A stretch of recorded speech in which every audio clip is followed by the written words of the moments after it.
Hey everyone, welcome back to my YouTube channel. My name is Titus. Now in this video, I'm here to talk about the uncommon plant wish list that I have. If you guys haven't seen that common plant wish list that I want to have before the end of 2020, please check out that link down below. So in this plant wish list that I have, it's going to be different types of plants that may not necessarily be common and or rare and or expensive as well. I know that, depending on the location where you're at and also, the type of environment that you guys are in, these plants can be either common, uncommon, or rare. But this is just in my list and in my opinion, something that's quite uncommon, but not necessarily that common or rare either. All right, so hope you guys stick around for that. All right, otherwise, let's get started. Alright, so the first one on my list is the Plumosa Asparagus Fern, and I will show you guys an image of that just down here.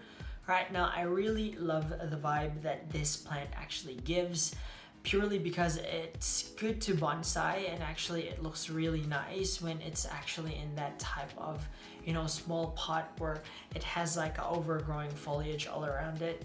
Although if it's not being pruned properly, I know that it can look really messy. To be honest, I think I like the idea of actually owning one, but in terms of maintaining it, I'm not really so sure. Plus, I don't really know where to buy one of these, as I don't think I've seen it advertised anywhere else yet, or maybe haven't been out there in a lot of the nurseries because we are, I think, in lockdown for like several months now.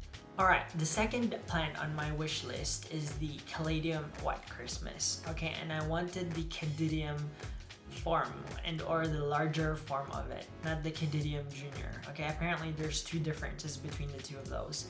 So the Caladium form is actually much more whiter and also has a lot thinner veining on it compared to the Caladium Junior form. I don't know if it's actually true or not.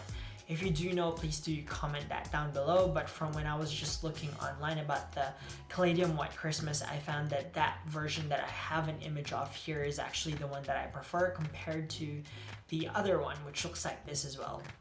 Although both of them actually looks quite nice.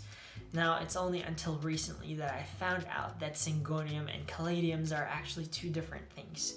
They look alike, but they're different. So the Caladium apparently is grown in a tuber-like kind of, I don't know, would you call it like a seed or something? That's similar to an alocasia, and they do go dormant during winter. But the Syngonium is actually almost like a philodendron, or some of the vining philodendron, whereby it can actually be grown from a cutting. So those two things are quite different. And again, that's a whole nother topic in itself, so I don't want to have another tangent there. So we'll just move on to the third one.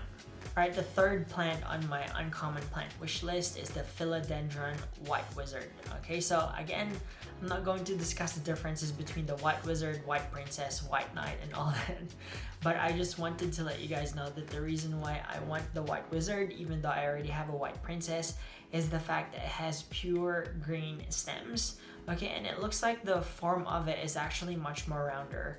So I do want to own one. I have seen one in the past before, but I was kind of reluctant in buying it because even though the plant was quite huge, there was only one leaf, I think, which had one variegation on it.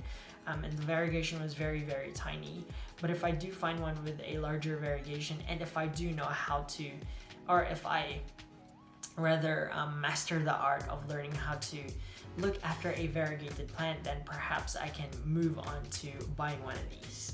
Alright, now the fourth on my wish list that's uncommon is the Philodendron Golodia. I think that's how you say it. Okay, so this Philodendron Golodia, and I wanted the mature form, is actually really, really nice. It's very tropical-like looking. I love the growth pattern on it, how it grows into like a round stem, and then all around it, in the one stem, it'll have like different leaves around it, and it's something that I would probably want planted outside, not inside. Okay, but the only, I guess, thing that I'm a bit reluctant in getting this is that if I do get one, and I have seen a lot of this being sold online as well, If I do put it outside, I'm kind of scared that, you know, caterpillars and stuff will eat it and the growth pattern won't look as nice as I would like it to be. And or sometimes during summer there's like really severe heat waves, and I don't want those really big leaves that's already established to just die off. So I'm kind of reluctant in getting this, but it does look quite nice. So yeah, something to think about getting. Alright, and the fifth plant on my wish list is the Alocasia Silver Dragon. Okay, now this plant is actually quite nice if you look at it here.